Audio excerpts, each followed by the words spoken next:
Les invito a reflexionar sobre el tema titulado La sumisión a Dios elimina el miedo.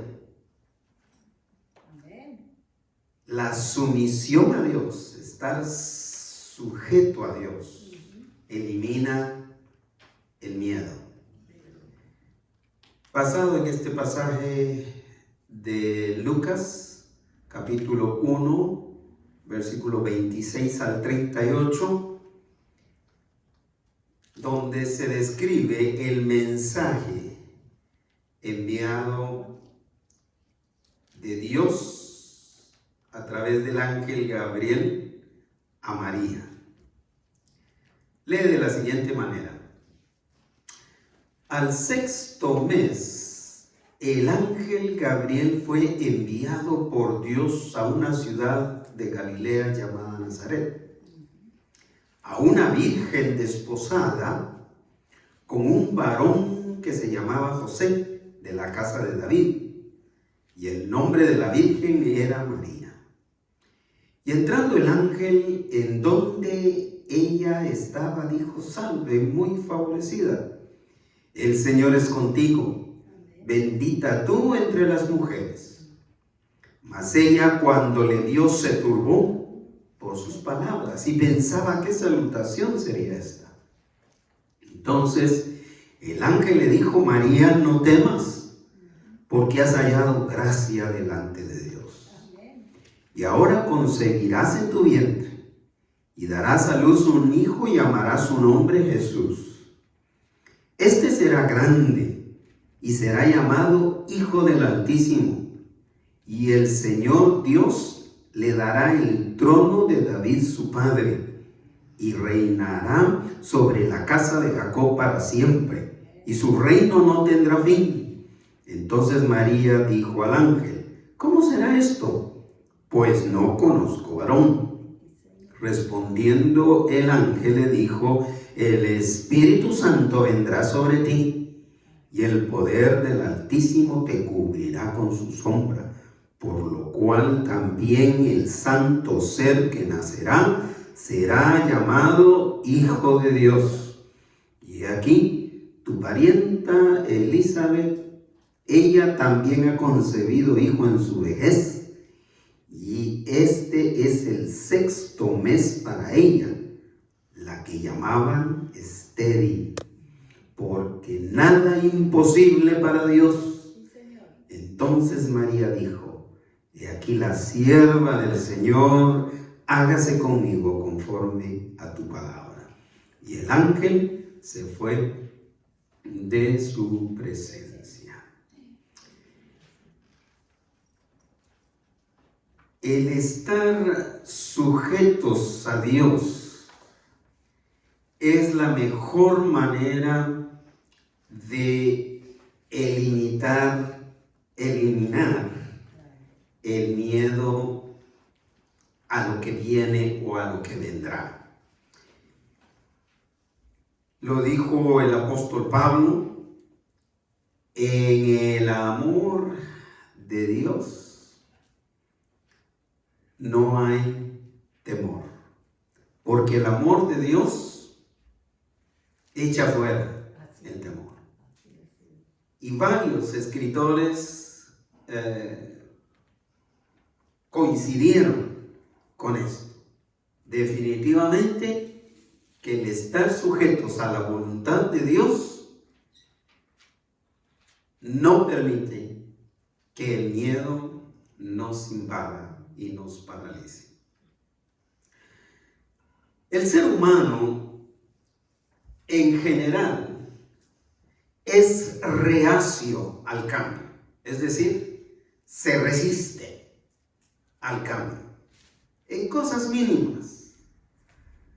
Esta semana cambié de almohada y no se imaginan la resistencia que tengo con el cambio de la almohada.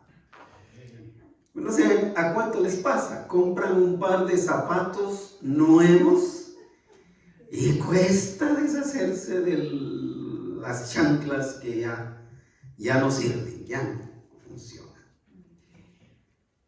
Y es porque nos acostumbramos a la rutina.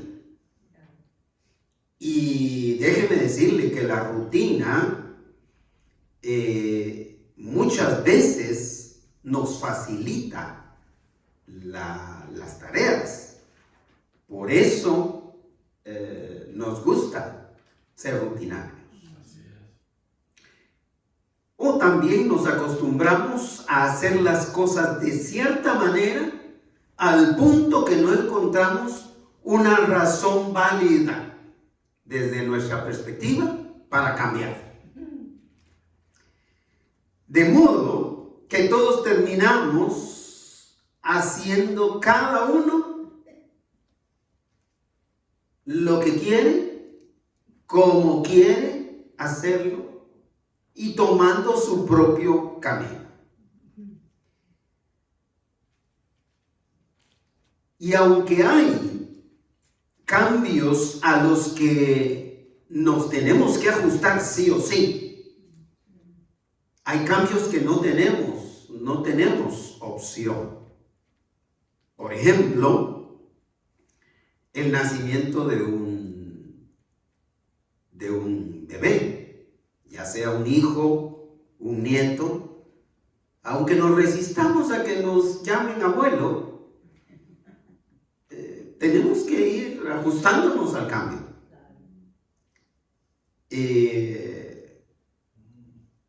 Mi preocupación en el nacimiento de nuestros 3 hijos era precisamente esa. Los cambios que se vienen con el nacimiento de los hijos. Y hay otros cambios en los que somos obligados a cambiar.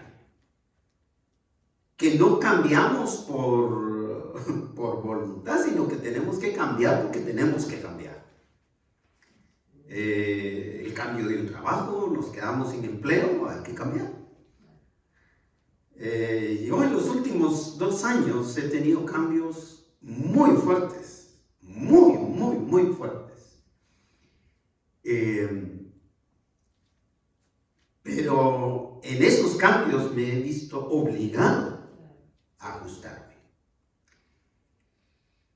Y aunque somos obligados a cambiar, no deja de invadirnos el miedo, no deja de invadirnos el temor a qué viene con este cambio, qué situación o situaciones se vienen con la muerte de un ser querido, por ejemplo.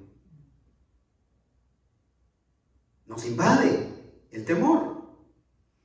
Incluso cuando sabemos que Dios podría estar atrás de ese cambio, nos invade de todas maneras el miedo. En este pasaje vemos a una jovencita que estaba a punto de experimentar el cambio más grande para el resto de su vida. Cuando yo estaba leyendo este pasaje en esa dirección, digo, aquellos comentarios que hacemos nosotros de que esto o aquello cambió totalmente mi vida, digo, no son nada al cambio que le llegó a esta jovencita.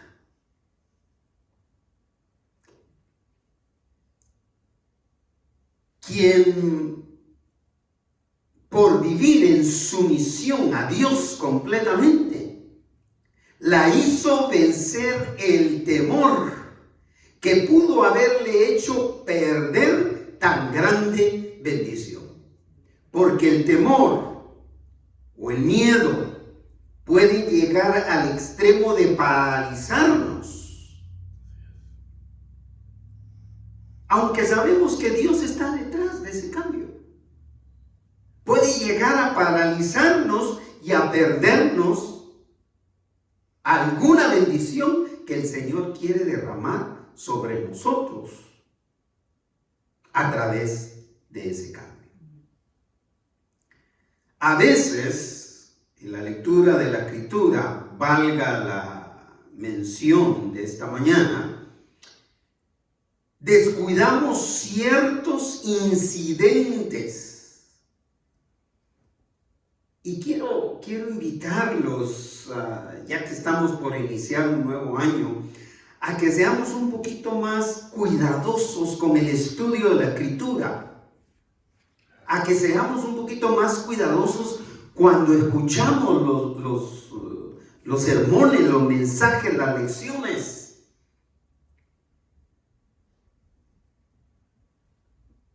No crean que aterra, en mi caso, escuchar de alguien a quien le he enseñado por tanto tiempo, a quien le he predicado por tanto tiempo la palabra del Señor, desde una perspectiva sana, y que resulte con que cree que está equivocado en todo lo que ha escuchado. Descuidamos ciertos incidentes, en este caso, que precedieron el nacimiento de Jesús, como lo fue este anuncio a María, que decía que ella sería la madre del Mesías. Es que es un cambio tremendo, monumental, para la vida de una jovencita entre los 14 y no más de 18 años.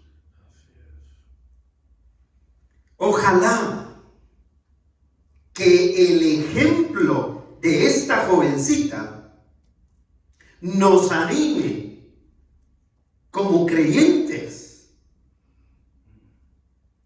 a rechazar el miedo que pueda producir el cambio. Así que, cuando sometemos la vida al Señor,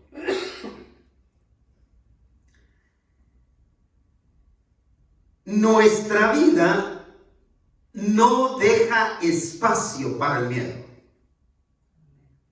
Cuando nosotros sometemos nuestra vida, o como decía el último de los temas de la serie anterior, cuando nosotros sometemos nuestros planes a la voluntad de Dios, no hay espacio para el temor. No hay espacio para el miedo. El ángel Gabriel jugó un papel muy destacado en el anuncio del nacimiento del Mesías. Empezando en el versículo 26. Las primeras 3 palabras. Al 6º mes. ¿Al 6º mes de qué? ¿Qué pasó? Al 6º mes. Esta es una referencia que resume lo que pasó con Zacarías y su esposa Elizabeth. Ancianos que en su vejez y en su esterilidad concibieron por voluntad de Dios a un profeta que fue grande, Juan el Bautista. Y cuando Lucas dice al 6º mes, se está refiriendo a los 6 meses que tenía Elizabeth de embarazo, cuando se llevó a cabo este anuncio a María, prima de Elizabeth. Y continúa.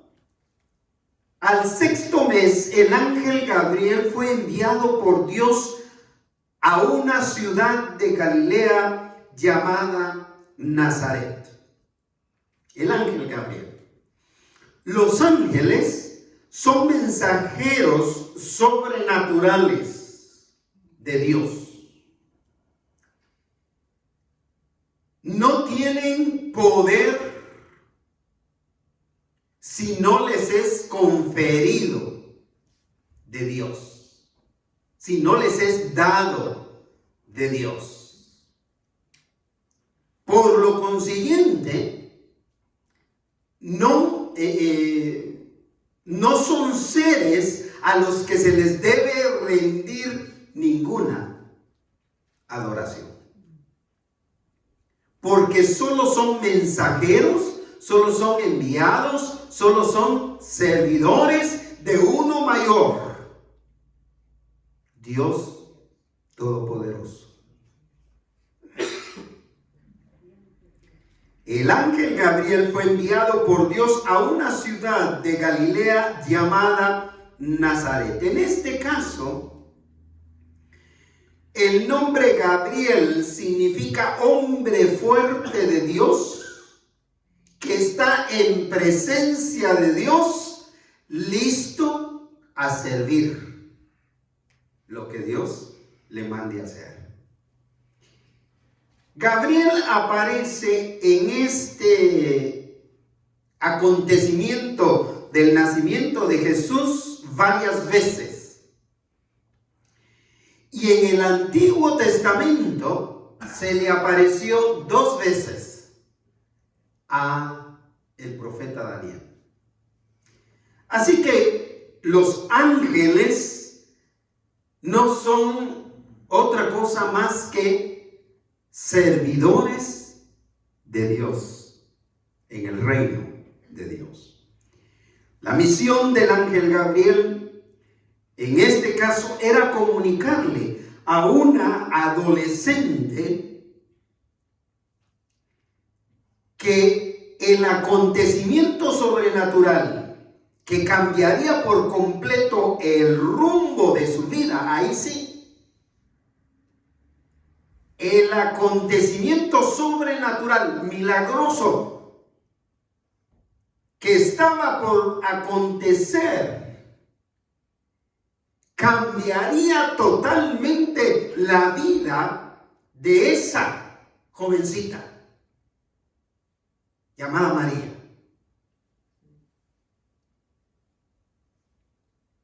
Y no solamente la vida de ella, sino la vida de todo ser humano sobre la tierra. Versículo 27.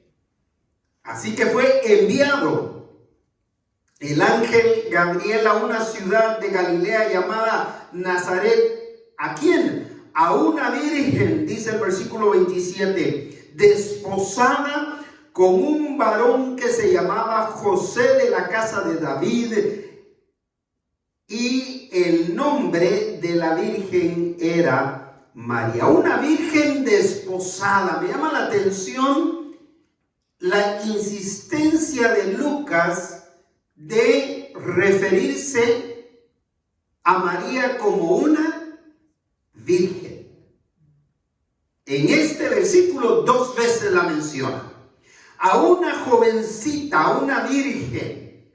A lo que se refería es a una jovencita común y corriente que tenía novio, que estaba comprometida, o sea, desposada, comprometida, pero que no había tenido contacto sexual con su novio ni con ningún hombre.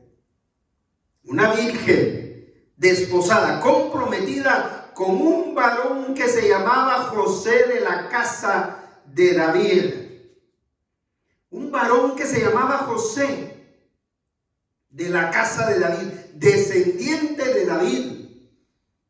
¿Por qué José, descendiente de David? ¿Por qué menciona esto Lucas? Porque esto era lo que le iba a dar legitimidad a Jesús delante del pueblo de Israel como Mesías. Porque de lo contrario no.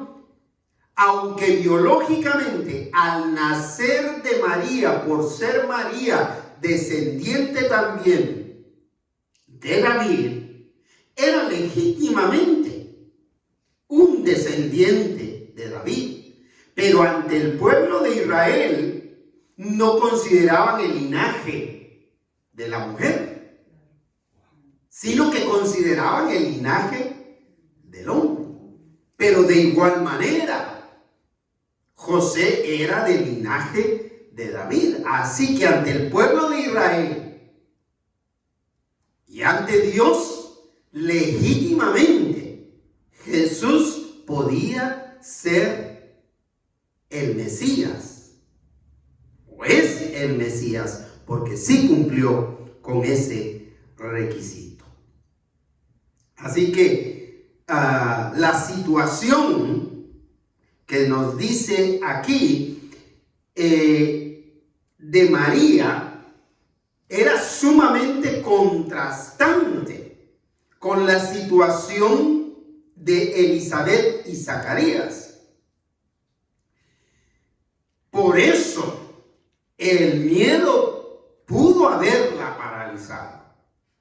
Porque cuando María se enteró que su prima estaba embarazada, le pareció un milagro maravilloso, porque su prima y su cuñado en su vejez milagrosamente estaban esperando un bebé. Pero ¿qué pasaría con ella? Con María. Entonces, a la llegada sorpresiva del ángel Gabriel, es muy probable que María se asustó. Por lo que el ángel le tuvo que dar un saludo, empezar con un saludo que la reconfortara, que la animara, que la inspirara, que no dejara espacio en el corazón y en la mente de María para el miedo, para el temor, de manera que María saliera corriendo en vez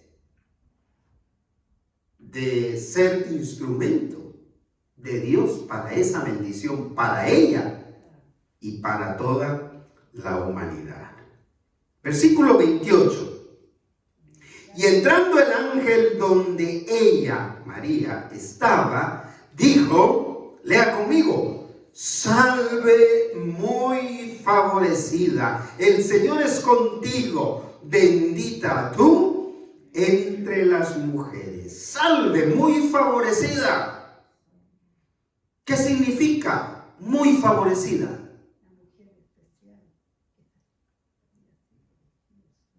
¿Qué significa el que yo sea muy favorecido? Que algo se haya hecho sin que lo merezca. Bendecido, eso significa. Significa que he recibido muchos favores sin merecerlos. Que he recibido muchas bendiciones, que soy receptor de mucho favor, de mucha bendición, de muchas cosas. Podemos identificarnos, yo siento, durante las acciones de gracias con esto. ¿Verdad que hemos sido favorecidos este año? Claro que sí. La copa rebosa. Hemos levantado la copa de la salvación, de nuestra salvación en Cristo Jesús. Significa receptora, pero no significa generadora. Es decir, María estaba recibiendo gracia de Dios. Y Gracia significa favor inmerecido. Estaba recibiendo favor inmerecido, gracia de Dios, pero no era capaz, ni fue capaz, ni será capaz de generar gracia para con otros. Ese es el error de malinterpretar esta expresión. Salve, muy favorecida. Continúa diciendo, el Señor es contigo. Bendita tú entre las mujeres. Claro, el Señor es contigo. Es decir, el Señor, en su soberana voluntad y amor, puso sus ojos en ti.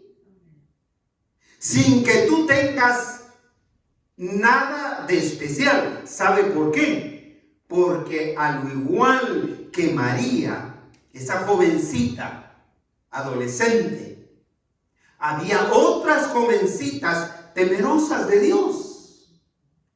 Había otras mujeres ancianas también temerosas de Dios. Pero el Señor decidió en su soberana voluntad bendecir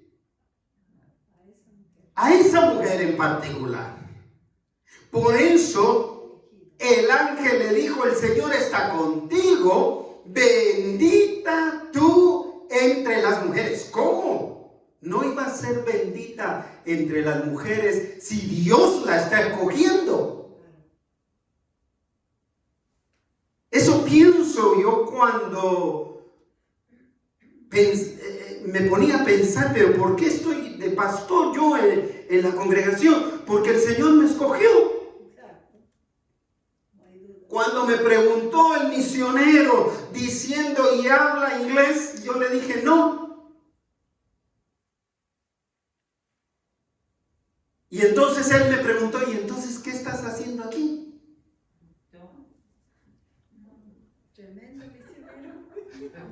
Y entonces le pude haber contestado, es que el Señor me dijo, salve, muy favorecido. El Señor es contigo. Bendito tú entre todos, entre varios varones, porque a ti te llamé. A ti te elegí, exactamente. Esa es la mejor comparación. Podríamos tener otras muy parecidas.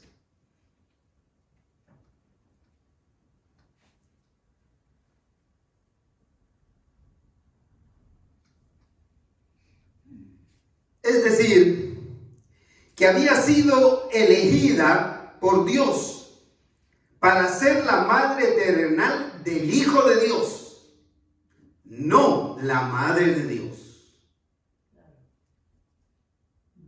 Parece un juego de palabras, pero hay que aclarar. María no fue la madre de Dios, no. María fue la madre del Hijo de Dios, Jesús. Porque era una mujer de fe, que confiaba completamente en Dios. Pero era una mujer como otras mujeres que había, pero que Dios en su soberana voluntad decidió escogerla. Así que de María no procede, no sale, no produce ninguna gracia especial. La gracia solamente viene de Dios. El versículo 29 cierra este punto diciendo, mas ella, María, cuando le vio y le escuchó, sin duda alguna, dice, se turbó por sus palabras. y pensaba que salutación sería esta. ¿Ya si ustedes se pueden imaginar eso? Mas ella, cuando vio al ángel y escuchó lo que el ángel estaba diciendo, pensaba, ¿qué clase de saludo me está dando? ¿Qué clase de saludo me está diciendo? ¿Qué salutación sería esta? Es decir, este saludo la impresionó, la tomó por sorpresa, al punto que ella reaccionó como cualquier otro ser humano reaccionaría ante un evento sobrenatural. Si con solo oír un ruido, ahora que yo estoy solo en mi casa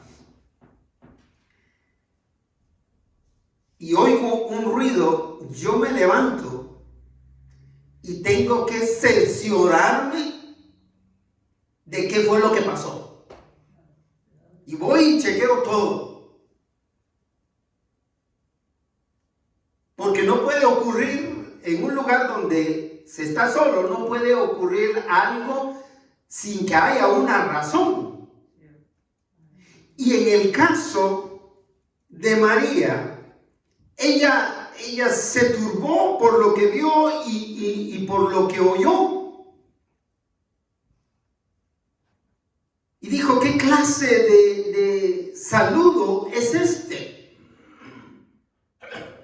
Pero su sumisión, su sujeción a Dios fue lo que eliminó ese miedo que la pudo paralizar.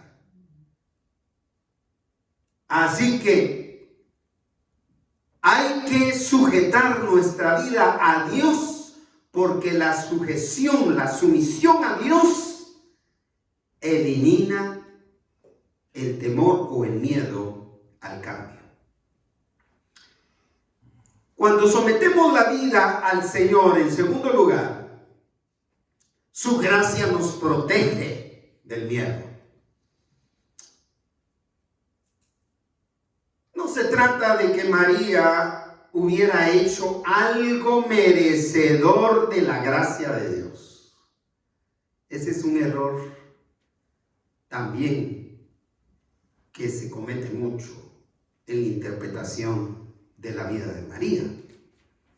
No se trata de que María hubiera hecho algo extraordinario para merecer la gracia de Dios. Porque si no, estamos contradiciendo lo que significa gracia. Gracia significa favor que no se merece.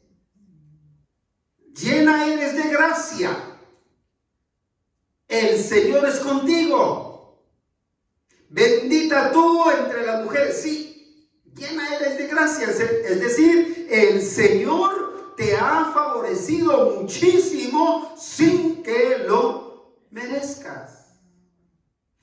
El ángel solo reiteró que ella había sido elegida por voluntad soberana de Dios por medio de su gracia, la gracia de nuestro Dios. Así que el versículo 30 nos remite a esto. Entonces el ángel le dijo, María, no temas. Este es un mensaje, no temas, es un mensaje que aparece 2 veces en cuanto al nacimiento de Jesús.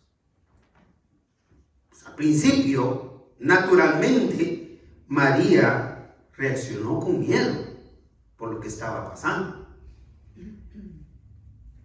Pero dice, porque has hallado gracia delante de Dios, favor inmerecido delante de Dios. Gabriel no estaba diciendo, el ángel Gabriel no estaba diciendo que María había hecho algo extraordinario para merecer la gracia de Dios o ser generadora de gracia. Lo que estaba diciendo es corroborando que la gracia de Dios estaba con ella porque Dios la había llenado de gracia, porque Dios la había favorecido inmerecidamente, y por lo cual esa gracia de Dios la estaba protegiendo del miedo. Luego, el ángel Gabriel procedió a darle el mensaje de Dios que Dios había enviado para ella, lo cual terminó de aturdirla. ¿Cómo aturdiría a cualquier jovencita que no había tenido ningún contacto sexual que resultara en una posible concepción de un nuevo ser? Yo me estaba preguntando, ¿qué hubiera pasado si el Señor hubiera alargado su nacimiento hasta el siglo XXI? Y que hubiera escogido una jovencita entre los 14 y 17 años de un país occidental, donde la mujer puede decir con toda libertad: yo soy dueña de mi cuerpo. ¿Qué hubiera pasado con la visita de un ángel diciéndole esto?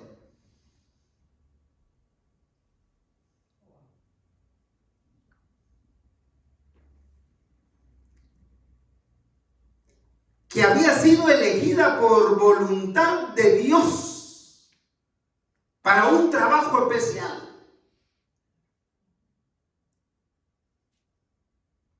Versículo 30. Entonces el ángel le dijo: María, no temas, porque has hallado gracia delante de Dios.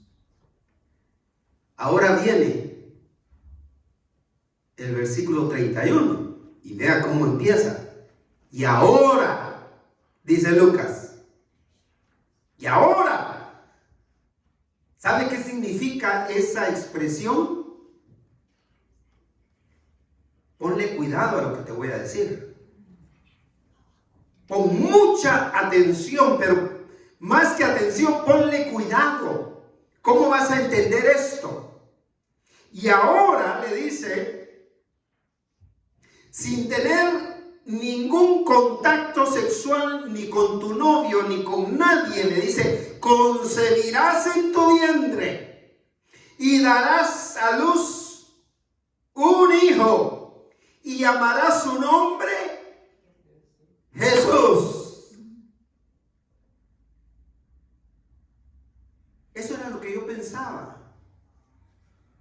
A una jovencita de cultura occidental decirle: concebirás y darás a luz un hijo y lo llamarás Jesús.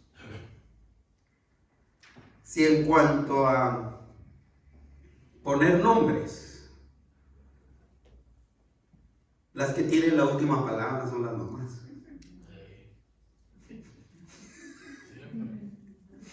Así es. Son raros los que cuentan con la opinión del papá. A mi primer hijo le pusieron Juan Manuel y se acabó. No importa si te gusta o no te gusta. Aquí está el acta de nacimiento donde le apareció el nombre, así que se acabó.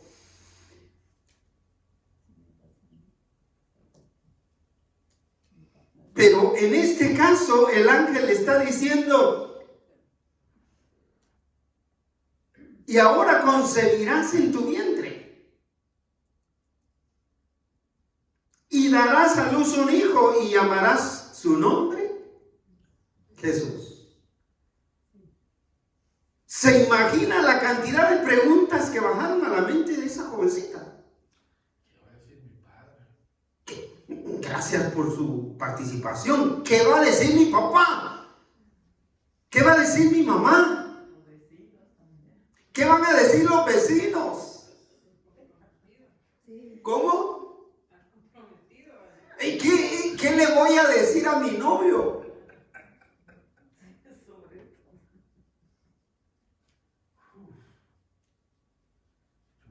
Es que descuidamos esos aspectos. Cuando elevamos a María de tal manera que la consideramos una diosa, perdemos de vista cosas tan elementales, tan esenciales como esa reacción que pudo haber tenido. ¿Cuántas preguntas no le invadieron su mente? ¿Concebir en mi vientre?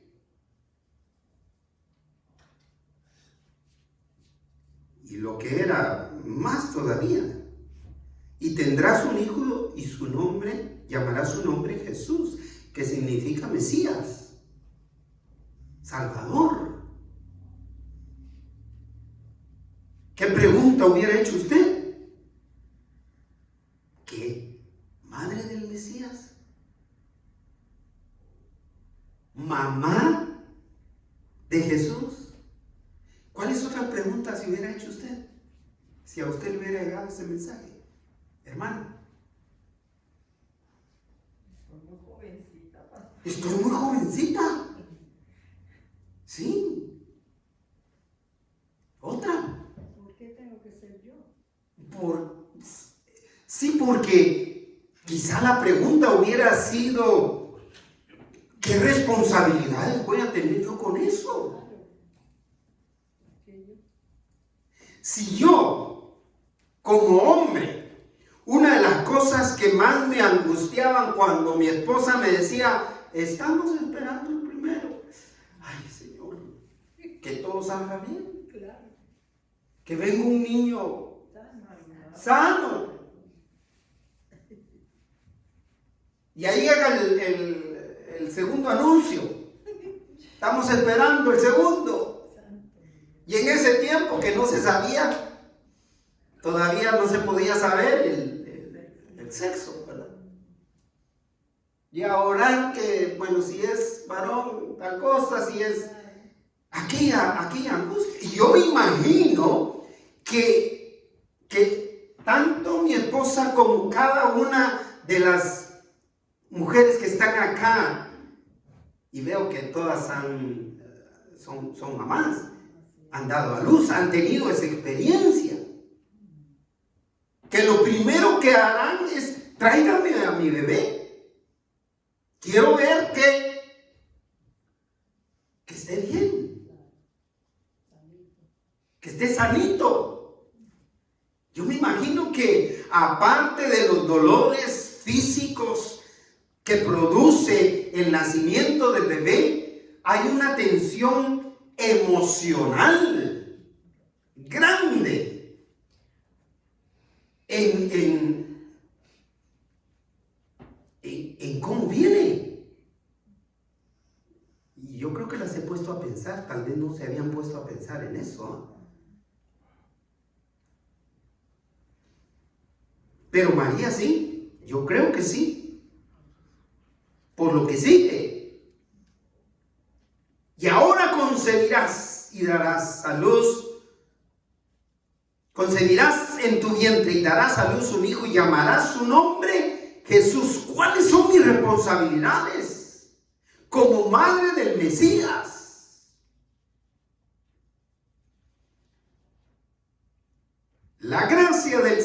cubrió a María para que ella no colapsara de miedo, se paralizara de miedo ante la descripción divinal del ser que milagrosamente concebiría y nacería de ella. Ya que estás preguntando, dijo el ángel Gabriel, te voy a dar 3 características divinales del hijo que vas a tener. Si ustedes han estado ansiosas o estuvieron ansiosas por saber qué era, solo escuchen el diagnóstico o las características que le dio el ángel Gabriel a María del hijo que iba a tener. Este le dice, en primer lugar, será grande. Gloria sea a Dios. Imagínense, hermana Norma, que al nacimiento de Manuel, ¿es el mayor? De Manuel o de Eric, el segundo. Se aparece un ángel y le dice, Manuel será grande. O Eric será grande. O de cualquiera de sus 2 hijas, será grande. Será una estrella. Lo que esperamos es que diga, pues bueno, será una estrella de rock. O será una estrella en el deporte, en este o en aquel otro. O será el presidente de este país o del país donde se viva. Pero la primera característica dice, este será grande. Pero lo mismo le dijo el ángel Gabriel a Elizabeth al respecto de su hijo, de Juan el Bautista. Le dijo, este será grande, este será un gran profeta. Y lo fue. Pero no continuó, con Juan no continuaron las otras 2 características. Vea la segunda. Y será llamado, ¿cómo? Hijo del Altísimo. Es decir, es la segunda persona de la Trinidad divina. Es Dios. Dios Padre y ahora Dios Hijo. Usted puede imaginarse, y es responsable de educar al Mesías, al Hijo de Dios, a la segunda persona de la Trinidad.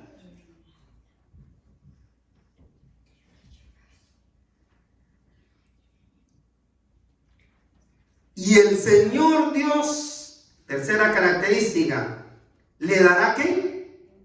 El trono de David, su padre. Todos esperaban, en el pueblo de Israel, todos esperaban que se levantara un Mesías que reinara por siempre en el pueblo. Y Jesús lo hizo. Le dará el trono de David, su padre. Y describe su reinado de la siguiente manera, versículo 33. Y reinará sobre la casa de Jacob para siempre. Él va a ser el último y el eterno rey de Israel y de todo el universo. Y reinará sobre la casa de Jacob para siempre, y su reino, ¿qué? No tendrá fin. El reino de Dios, mis hermanos, lo decía en la cena del Señor celebrada hoy. El reino de Dios vino a este mundo con gran poder y gloria. Cuando el Señor nació, durante el Señor vivió y ministró esos 3 años con señales, con milagros, con prodigios, hechos a tanto necesitado, con su muerte, pero también con su resurrección,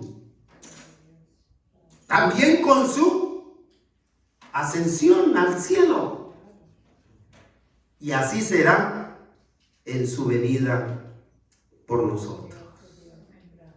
Se acompañará de gran poder y de gran gloria, por lo cual su gracia infinita protege del miedo que nos pueda invadir cuando llegue el cambio. Cuando sometemos la vida entonces al Señor, en tercero y último lugar, el Espíritu Santo va a ir aclarando las circunstancias de ese cambio.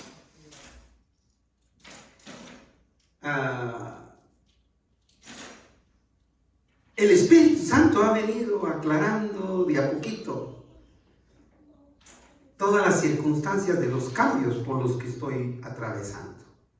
Y todavía me faltan. Todavía me faltan cambios. Y el Espíritu de Dios tiene esa función que por su gracia nos aclara.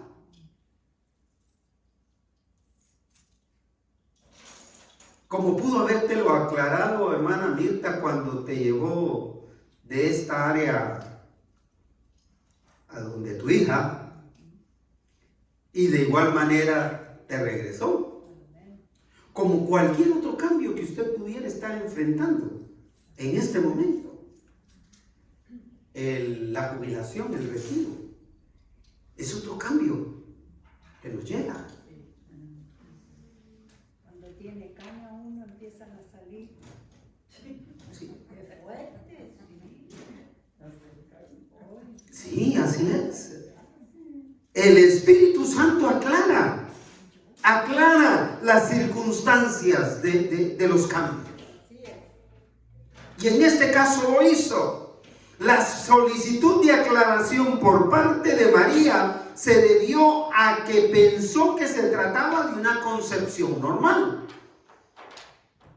Por eso solicitó aclaración. Porque en ella no existía otro tipo de concepción que la que ella conocía, que la que ella sabía como mujer. Entonces solicita aclaración. Si el ángel le hubiera dicho, después de que te cases con José, vas a tener un hijo,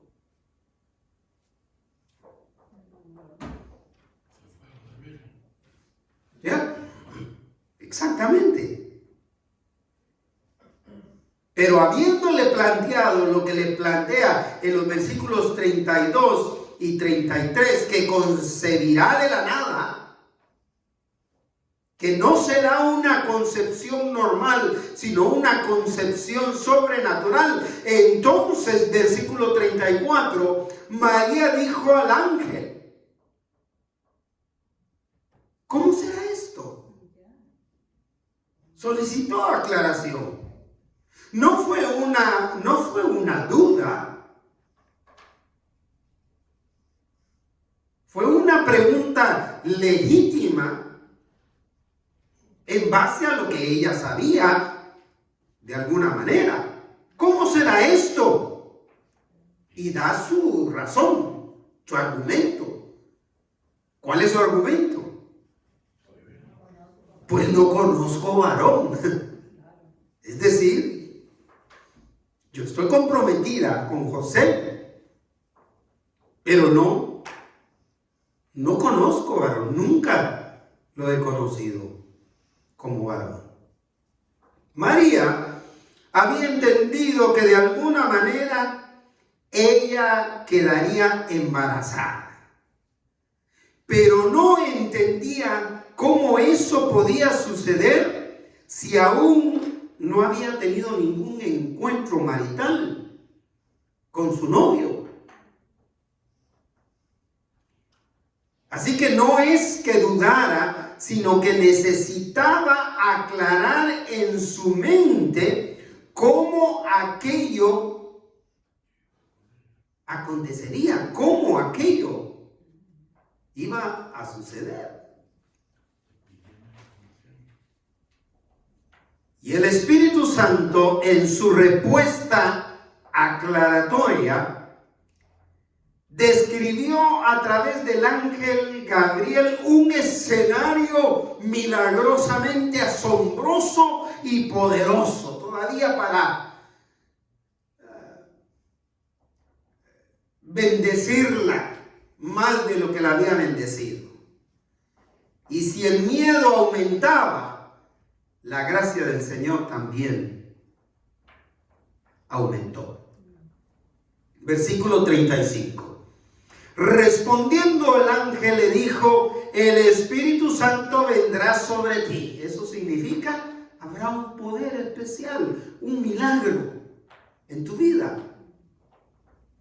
Respondiendo el ángel le dijo: el Espíritu Santo vendrá sobre ti. Y el poder del Altísimo, el poder de Dios Padre, te cubrirá con su sombra. Por lo cual le dice, también el santo ser que nacerá será llamado Hijo de Dios. Será llamado Hijo de Dios. No solo hijo de María o hijo de José, como lo llamaron después los vecinos, el hijo del carpintero. Pero el ángel les dijo a María: será llamado Hijo de Dios. El santo ser que nacerá será llamado Hijo de Dios. Versículo 36. Y para que no dejes lugar al miedo, por lo que te estoy aclarando, le recuerda lo que pasó con su prima. Y le dice: y he aquí, tu parienta Elizabeth, ella también ha concebido en su vejez. Y este es el 6º mes para ella. Recuerda, a la cual llamaban estéril. Y mire, cierra con ese precioso versículo 37, que nosotros lo sacamos de ese contexto para respaldar lo que a veces pedimos incorrectamente. Pero dice: porque nada hay imposible para Dios, María.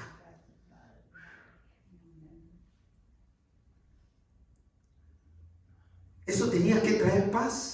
Esa aclaración tenía que traer paz al corazón de María. Tenía que invadirla de paz.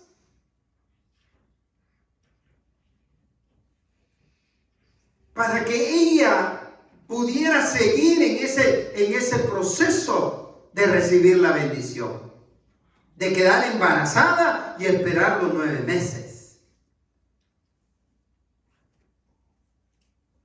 María recibió esa fortaleza que echó fuera el miedo. Dios, nuestro Dios, mis hermanos, mis hermanas, es el Dios que hace posibles los imposibles del ser humano. ¿Quiere que lo repita? Nuestro Dios es el Dios que hace posibles los imposibles del ser humano. Porque para Él nada hay imposible. De igual manera que Dios creó el universo, ¿de qué? de la nada, correcto. Eso es lo que le está diciendo. De la misma manera que Dios creó el universo de la nada, hará que ella conciba de la nada.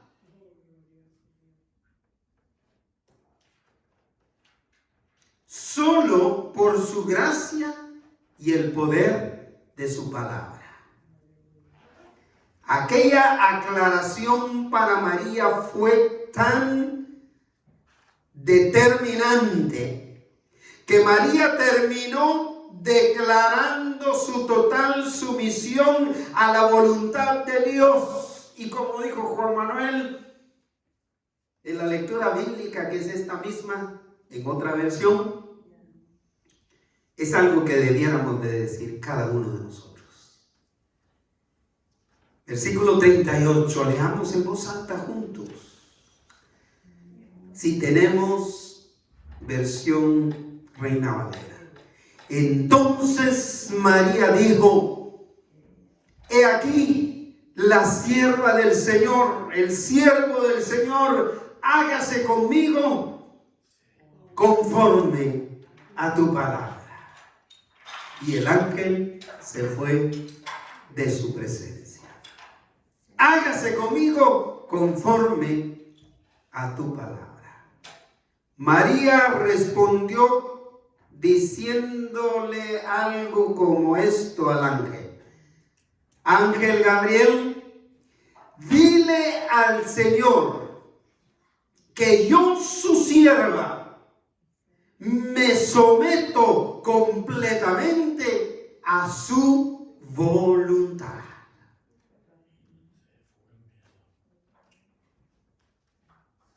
¿Se somete usted a su voluntad? ¿A la voluntad de Dios? En la historia de la Navidad no podemos subestimar el papel de María. De ninguna manera. Pero tampoco se trata de elevarla por encima de Jesús. En su estatus, más allá de lo que atestigua la Escritura. Se trata de reconocer su valentía para someterse a Dios. Se trata de reconocer que ella estaba sometida totalmente a la voluntad de Dios, por lo cual es un lindo ejemplo y un ejemplo perfecto de lo que debemos nosotros hacer. Someter nuestra vida a la voluntad de Dios. ¿Cómo se somete la vida a la voluntad de Dios? Pues abriendo el corazón, entregándole la vida a Cristo, pidiéndole a Jesús que entre en nuestro corazón como Salvador personal, aceptando que se es pecador o pecadora, pidiendo perdón por esos pecados, porque de esa manera se puede experimentar salvación y vida eterna en Cristo Jesús. Mis hermanos, mis hermanas, si estamos seguros de que es Dios quien está propiciando algún cambio en la vida, en nuestra vida, no tengamos temor, sino que sometámonos a la voluntad de Dios y seremos receptores de tanto favor de parte de Dios inmerecidamente.